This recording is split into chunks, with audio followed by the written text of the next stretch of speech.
জামালপুরের দেওয়ানগঞ্জ উপজেলার ঝিকাজানি ইউনিয়নের দীর্ঘদিন ধরে যমুনার নদীর ভাঙনে দিশেহারা হয়ে পড়েছেন নদীপাড়ের মানুষ। প্রতিদিনই নদী গর্ভে বিলীন হচ্ছে বসতবাড়ি, ফসলি জমি ও বিভিন্ন স্থাপনা।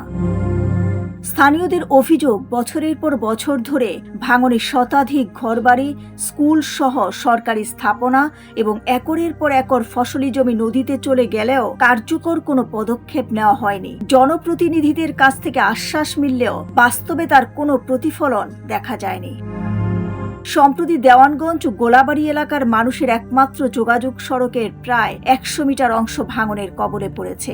এতে প্রায় ২০,০০০ মানুষের চলাচল বন্ধ হয়ে যাওয়ার আশঙ্কা দেখা দিয়েছে। স্থানীয়রা জানান, আমাদের ঝিকাজানির এই রাস্তাটা ভেঙে গিয়েছে। কোনো সমস্যা হলে আমরা কোথাও যেতে পারি না, অসুস্থ হলে হাসপাতালে যেতে পারি না, প্রতিবন্ধীরা হাঁটাচলা করতে পারে না, আর আমাদের বিকল্প কোনো রাস্তাও নাই। রোজা শুরু হওয়ার পর থেকেই যমুনা নদীর ভাঙন আরো ভয়াবহ আকার ধারণ করেছে। আমাদের এই পাক্কি রাস্তাটা ভেঙে গেছে। আমাদের সমস্যাগুলো হচ্ছে, আমরা গর্ভবতী মাকে যদি কোনো সমস্যা হয় আমরা কোলাবাড়ি থেকে দেওয়ানগঞ্জ হাসপাতালে নিয়ে যেতে পারি না। ভাঙনের একবারে কাছে একটা সরকারি প্রতিষ্ঠান, এটা অল্পতেই ভেঙে যাবে। আর এবার একটা সরকারি ক্লিনিক আছে, এই ক্লিনিকটাও নদী ভাঙনের ইয়ার মধ্যে পড়ছে।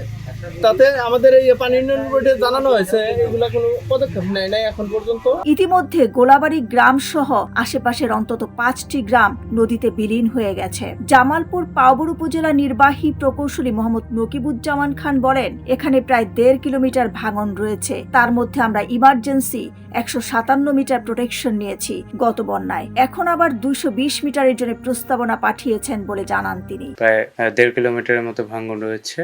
তার মধ্যে আমরা ১৫৭ মিটার ইমার্জেন্সি প্রোটেকশন দিয়েছি এই বিগত বন্যায়। আর এখন বর্তমানে আমরা আরো ২২০ মিটারের জন্য প্রস্তাবনা পাঠিয়েছি। এই অবস্থায় দ্রুত নদী ভাঙন রোধে স্থায়ী বাঁধ নির্মাণ সহ কার্যকর পদক্ষেপ নেওয়ার দাবি জানিয়েছেন এলাকাবাসী। তাদের আশা, দ্রুত ব্যবস্থা না নিলে মানচিত্র থেকে হারিয়ে যেতে পারে আরো অনেক গ্রাম।